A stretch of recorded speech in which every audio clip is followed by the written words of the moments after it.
Hi everyone, welcome to this reading. I have my crystal ball off to the side, so I will be scrying throughout this message. If you're new to my channel, my readings are a little different. If you're returning, welcome back. You know how we do if it doesn't resonate with you. If you're forcing the story to fit, arguing with it in any way, just leave it behind for the people who it's meant for. So let's go ahead and let's begin. Taking a step aside and allowing spirit to pass through me.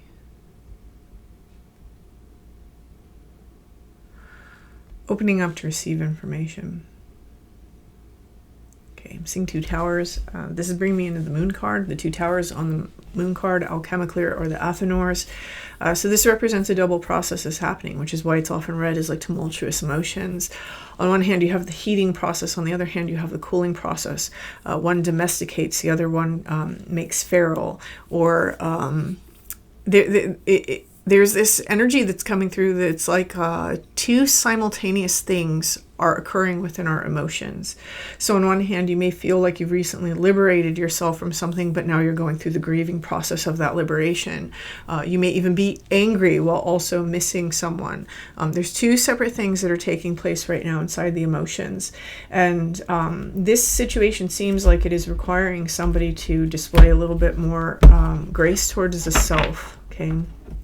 Not putting too much pressure on yourself. In other words, to even out or to balance out or to have that regulation, to allow yourself to really feel what it is that you feel so that you process those emotions and that energy. So the first card out is the Beauty Way. And again, we see these two people and they're both facing each other here. So it's almost like there's this point at which these two energies meet, which is the point at which we unfold. So it's not necessarily just at the point of liberation. It's not necessarily just at the point of grieving. It's the conjunction of those two energies. So whatever the two energies are for you, it's the space in which they meet. That is where the true opening happens. Now, if you look in the background of this, there's the mountain. Inside tarot, the mountain represents the work. At the top of this mountain inside this card is a light. And I know this is an oracle card, not tarot. I'm going to go between the two as it speaks to me. This light on top of the mountain really represents the goal. This is like the Philosopher's Stone, if we're speaking strictly in alchemical terms with the tarot, the way it was meant to be, or it is our true attainment. If you look with your eyes squinted just a little bit, outside of this light here, it almost looks like a star. So this is bringing me back to that energy of liberation, but more than that, it's bringing me back to this alignment of ourself, not just our 3D self and the life that we're living here, but those deeper emotions, those deeper, darker emotions that a lot of people tend to avoid, which for me is being represented by the water here, and something being made conscious from that space so that it can be transmuted and then become part of a higher functioning system. And the reason why I'm saying that is because that star is surrounded by all these stars, and it reminds me of the star card inside the tarot, which is, it ties back to one of the ancient goddesses. Again, I go into all that inside the Major Arcana Series, inside the channel memberships. If you're interested in that, memberships is always inside the description box. I can't go into that in this reading because I can't have like a 2-hour-long reading, but suffice it to say that this is basically where we are merging three different aspects of ourself. Our lowest self, our middle self, the one that is occupied by our conscious awareness, our ego identity, and then a higher aspect.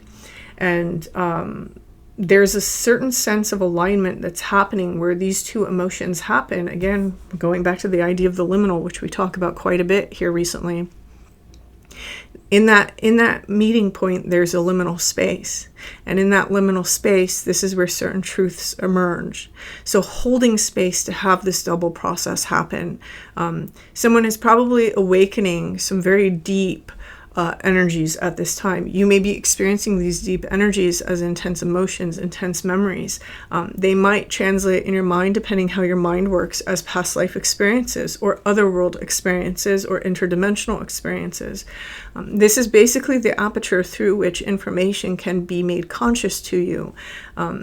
The only suggestion here is to not marry any narrative that comes along with it, to look at the information, to look at the symbolism in the information first and foremost, because that's how you're going to get the most out of it. What you do after that, that's totally up to you. But there's some sort of information that's trying to emerge. This information has the power to liberate you from much more than the situation that's currently going on. Okay.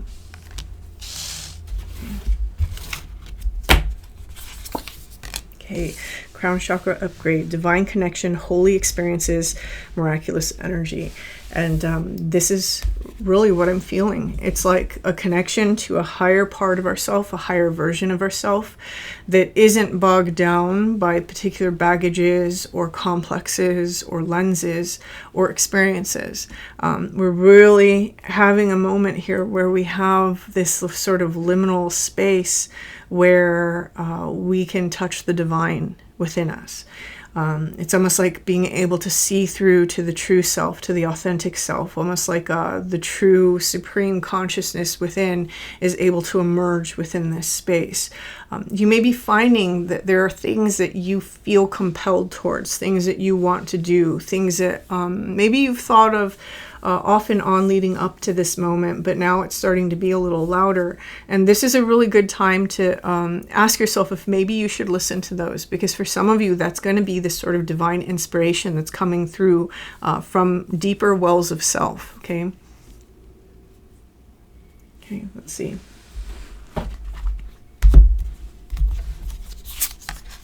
Okay. Ooh, this card keeps coming up. We have soul retrieval. This is an activation of parts of ourself that we have lost along the way. For some of you, you may want to take this literally, and there may be something about a soul retrieval that's important, especially if you feel like you lost part of yourself to something traumatic, right?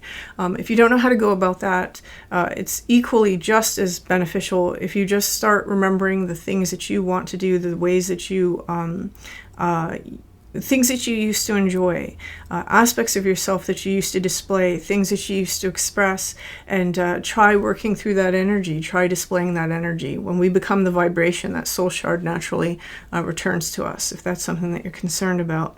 But I do feel that for some of you, it's almost like someone, I'm going to say this because it is coming through, someone may have passed. Someone may have passed and you may have felt like part of you went with them. This would be a good time to find someone who could perform a soul retrieval for you if you don't know how to do one yourself. Maybe you could even check out YouTube videos, because there's plenty of very good guided meditations in terms of soul retrievals on YouTube, and play with a few, right? Don't do the one and done thing. A lot of people will do that. You really need to figure out what works for you, what method works for you, and the only way you can do that is through trial and error. So try it, see what happens. How do you know if it works? You'll probably have an intense surge of emotions and you'll feel like something came back to you. So this is a very important message that has been coming through for this collective that I read for a couple weeks now, about this soul retrieval, or retrieving something that was part of us, particularly our inner child self that has been lost. So if you find that your thoughts keep returning back to something that you used to love to do as a child, or something that you always wanted to do as a child but weren't able to, this might be a good time to give that a go. Okay. This child, if you look at them, they're made up of like this matrices. They're like very patterned, right? So there's some sort of pattern here. The aspect of us that was lost seems to be part of the key in reprogramming that pattern.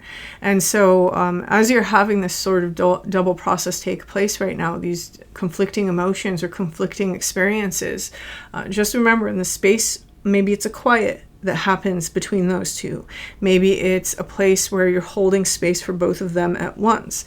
Whatever it manifests for as you, that liminal space is important, and it is the key to retrieving this piece. Okay, so you can even just sit in the quiet and call to it and say, whatever parts of myself that are ready to return, I call them back. Okay, energy is very simple. We make it complicated by believing it has to be some whole elaborate thing. The whole function of ritual and elaborate rituals is to get our subconscious and our mind on board to kind of circumnavigate those beliefs. So as long as you understand that energy is actually quite easy, you'll be okay. So you can let go of the belief that it's going to be hard or difficult, or you need a guru, or you need something for this. This is part of you. It will listen to you. Just speak to it with authority and love, right? It wants a safe place to return to. Some of you who have done soul retrieval work in the past, you might be like, oh, well, I don't need another one. I've done it before. Just remember, aspects of ourselves cannot return to us until we're ready. So each step of our journey, we become more and more ready for new parts of ourselves. So there may be things that you may need to reclaim that weren't able to come back previously. So I personally, I do like soul retrievals for myself, like once every 2 or 3 years, just because you never know, right? You never know. Life's, the world's. It's always kind of trying to take chunks of us with it, right? So along with shadow work, I think that practicing soul retrieval is very important. Is it a little overkill? It might be, but it's better to be safe than sorry, right? Good psychic hygiene. That's one of the things I always talk about on this channel, making sure you have good psychic hygiene. So with that being said, I do want to say something else, and I'm going to say that because I ended with that and it's kind of coming through.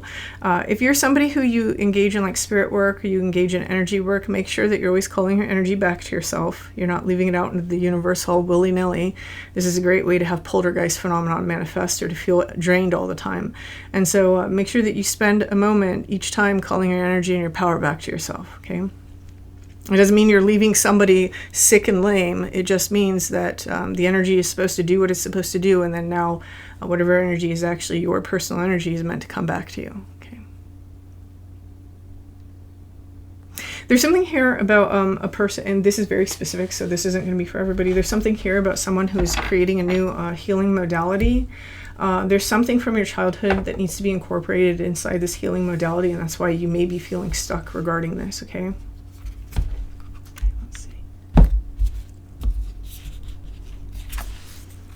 Okay, I'm told not to read the bottom, so you certainly can take the bottom, so I'll show them here if you want. I'm supposed to read the image. Okay, notice this sort of like a circular pattern, and then it opens up here into this arch. It's like the cycle has been engaged is the gateway to other things. It's like you had to pass through the cycle first. You had to get through that. It's like I talk about the boss battles, right? Like video games. And the cycle was a boss battle. The cycles that are inside of our life are initiatory experiences. Are we ready to pass through them? Are we not? Are we able to learn the lesson? Are we not? This is how we basically only pass through to certain lessons and to certain experiences when our soul is ready, when our mind is ready, when our consciousness is ready. So someone here, this is what's been going on, and this double process is currently taking place. Is basically the refinement process before you move on to this next phase of your life. Okay, I do feel that there was something that was learned, some sort of key. That's what this is looking like to me. It's like some sort of key inside of your perception, inside of the way that you perceive things, the way that you experience things, the way that you integrate things, that has had to be learned inside of this. And quite possibly there were several major things. 7 years may be important for somebody in this process. I do think that this is kind of like Wheel of Fortune oriented. It's almost like in divine time, okay? In divine time, and in accordance to your soul's plan, your soul's ability, this is where you're moving on. There is something here also coming through about the heart space being very important, but it's not just the heart space, it's the heart-centered sacral. So what I mean by that is using your creative abilities to give and receive. So maybe you are, I don't know why this is coming through. Maybe you're like painting some elderly person's house, right? And this is like a display of love that you're giving. Maybe you are making art and you're giving this to like a particular charity. Maybe you are, doing something with your creative energy. That could look like anything. It doesn't have to be art, right? Maybe you're gardening. Maybe you're like growing a bunch of flowers and you're going to give people free flowers. Like there's something about using your creative energy. This could even be like cooking for someone who's sick, and you're basically giving from that space. You're going to hear a lot of pounding now because there's roofers working here, and I try to catch them on their lunch break, but apparently somebody snuck back. So we're going to wrap this up here in a second because I feel like these are all the cards. And over here what we see is we see Stargate Heart, and that's kind of funny because we're talking about this heart stuff with the higher heart activation. When I'm looking at the imagery of this, it's very psychedelic to me, and it's opening up into a gateway. So it's the combination of this dual process with the using the sacral energy inside the heart space, because this is kind of like an orangey pink, corally pink. This is where the magic is really happening. It's like we're learning to open up and we're learning to give in a new way, and this giving is something that is very primally linked to our ultimate self, our true self.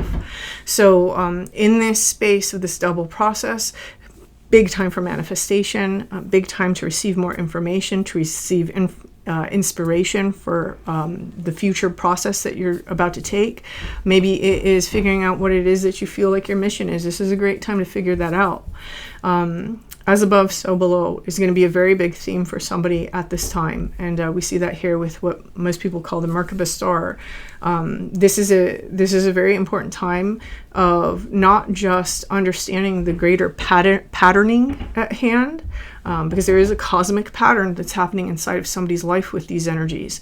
But it's also an important time of manifestation, right? We have the triangle of manifestation, the triangle of what I call disintegration or return, overlaid on top of each other when we have these two triangles. So this is a very important time of manifestation. And if you're interested in things like the order of manifestation, really look at the writings of Plato, because he goes into stuff like this in his writings about the world of forms and the 5 elements. So there's this energy also with the purple, the pink, the green, and then these lovely blues and whites all meeting here. It's like, don't forget that the shadow is very important. And the shadow's not your enemy. The shadow's not some like arch nemesis. The shadow really protects the inner child, right? Protects our vulnerabilities. And in that way, it's performing a function.